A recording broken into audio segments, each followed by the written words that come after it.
Hi, so welcome to the another session of Internet of Things.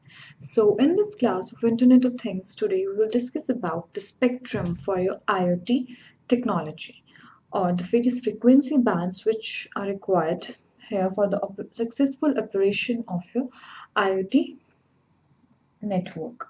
So as we know that, or we can say that the radio transmissions are basically regulated by agencies like FCC and CEPT, where your FCC corresponds to Federal Communication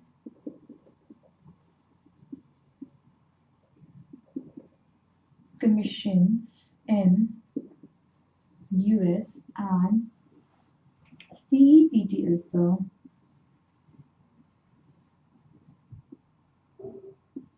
Conference of Postal and Telecommunication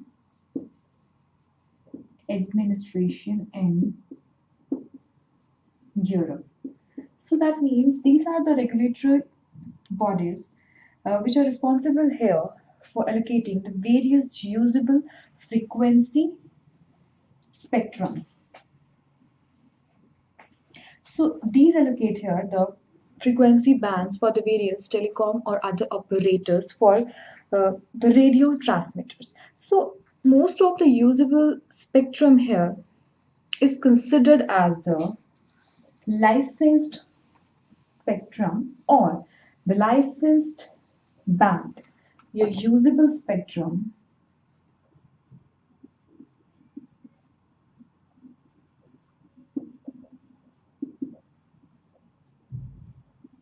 is designated as licensed spectrum or licensed band of frequency. So that means in this scenario, basically what you just need to have is that you should have uh, permission to operate a radio transmitter from that regulatory authority so that you can use a radio transmitter there. So an example for your licensed band here is like for your cellular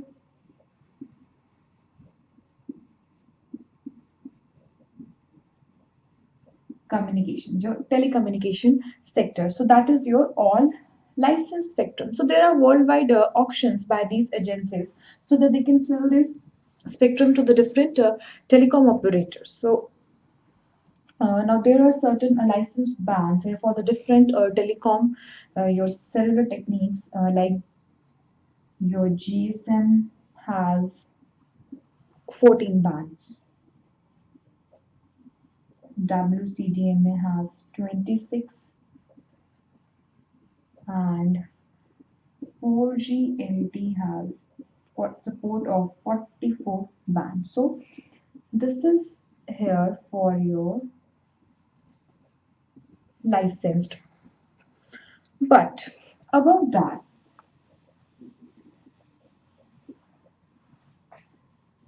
the ITUR, the International Telecommunication Units, and basically the radio sector of this unit, that they have several frequency bands. That means they have reserved certain frequency band, and that is referred as your ISM band of frequency, which is for your industrial,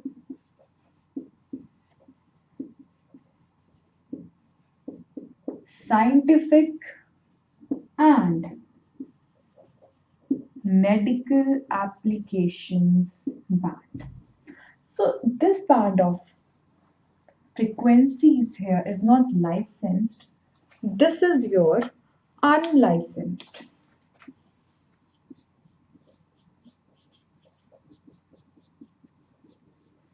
But this has been here reserved by ITU radio sector. So that means it here basically enables your short range and low power communications. Now, if we have to enable here a short range, short distance communication, and that employs low power, so they are basically employed here in your ISM band. So the various operating frequencies under your ISM band,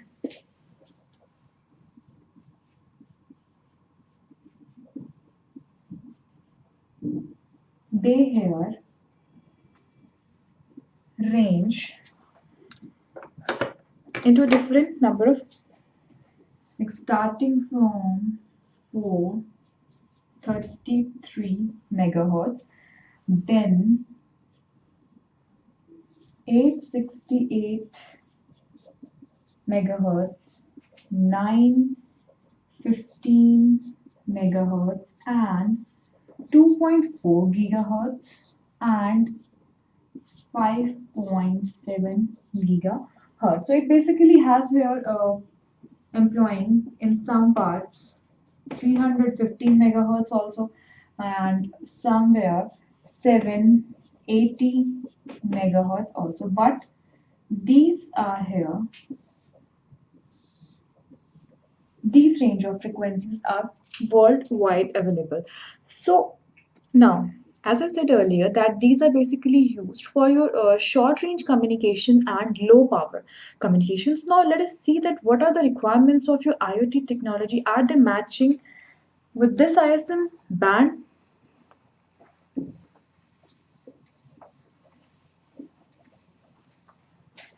So your IoT, your Internet of Things, or we can say that the wireless IoT requirements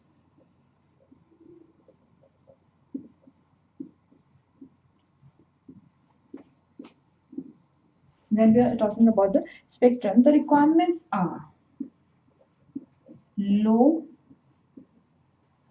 power,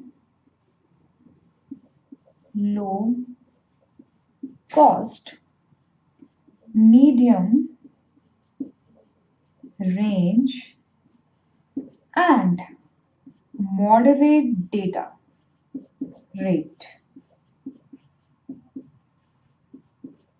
So these are here the wireless IoT requirements. So yes, we need low power, we need medium range. The system should be cost efficient and a moderate data rate is required. So yes, this frequency of operation for IoT here matches with the ISM band. So we can say that the Internet of Things here works in your ISM, and which is your unlicensed bands. So the operational range of frequencies here for your Internet of Things also is from your 100 megahertz to, and it can increase, so it is up to your 5.7 gigahertz. So this is the functional range, operating functional frequency range for your Internet of Things. So in the different part of the worlds, this frequency here is available and used. For example, here you have here this 315 megahertz of the band. So this is here mainly in US. After that, the next one which we have is your 433 megahertz. So this is basically available almost worldwide. So we can say this is almost worldwide operating range, or we can say that will be an functional worldwide operating range for your Internet of Things. And after 433 megahertz, let's move to another, which is your 780 megahertz. This is mainly in China. Then we have 868 megahertz. So, which is mostly in your Europe. Then we have 915 megahertz here, which is mostly Asia. And then we have this 2.4 and 5.7 gigahertz. This range of frequency is almost worldwide. Now, many of us know that, like your local area networks, like your Wi-Fi, they also operates under this range of frequency, that is 2.4 gigahertz, and some of uh, them also works with the 5 gigahertz range. And our personal area network devices like Bluetooth also operates in this ISM band of frequency, that is for like 2.4 gigahertz. So this is here the frequency spectrum for your Internet of Things. Now, just I take your example for 433 megahertz is the operating frequency. So it basically has here, it will have another channel bandwidth. This will have an increased channel bandwidth and it will support the higher data rates here.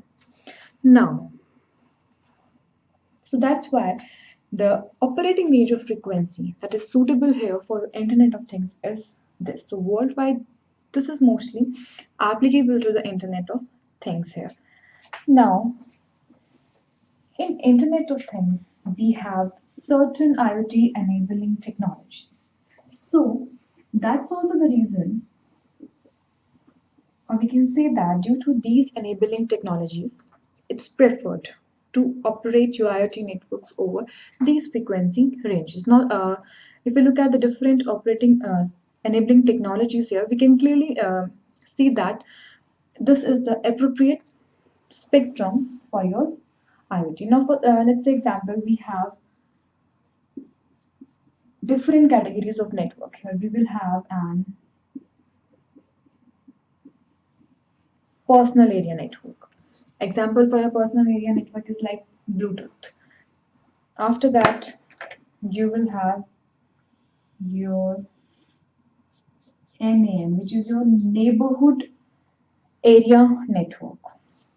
Then your connectivity is increasing, ranging to your local area network, and then we have the wide area networks here. So IoT, if working here, you have Bluetooth devices. Like for these two, your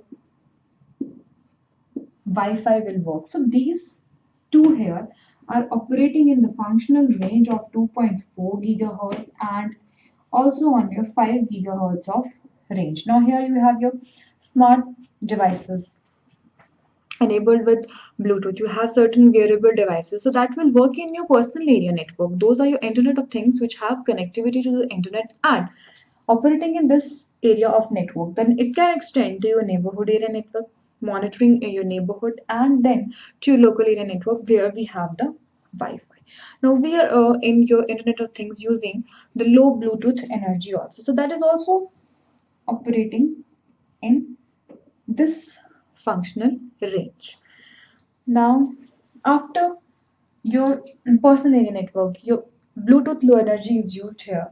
We have the Wi-Fi, your wireless fidelity. Now we know that Wi-Fi is deployed everywhere.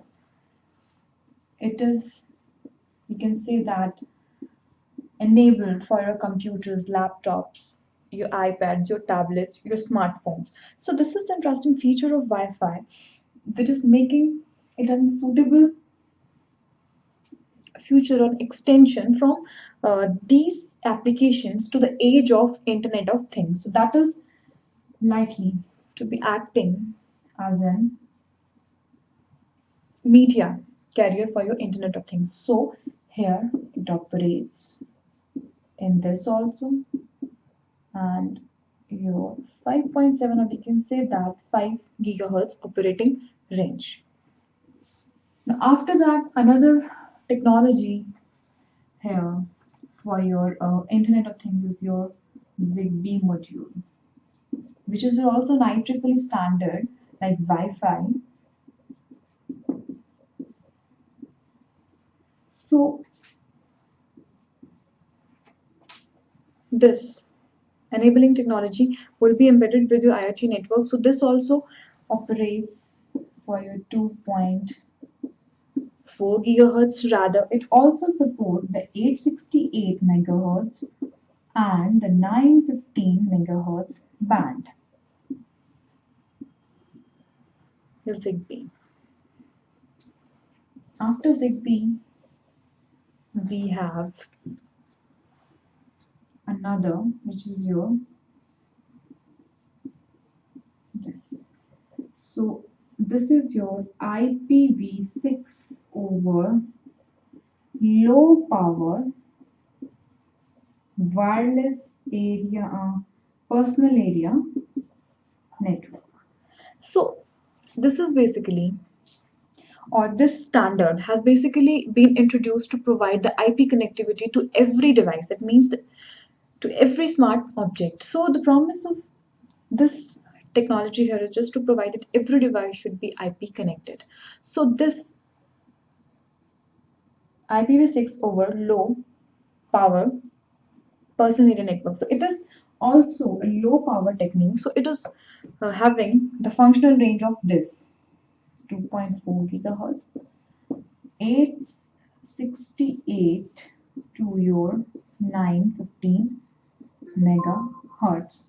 So now we can say that each of the enabling technology here is meeting the requirement for your IoT technology. That is the low power and the moderate throughput and a medium range of coverage. Not all that is extending, but with the help of gateways here.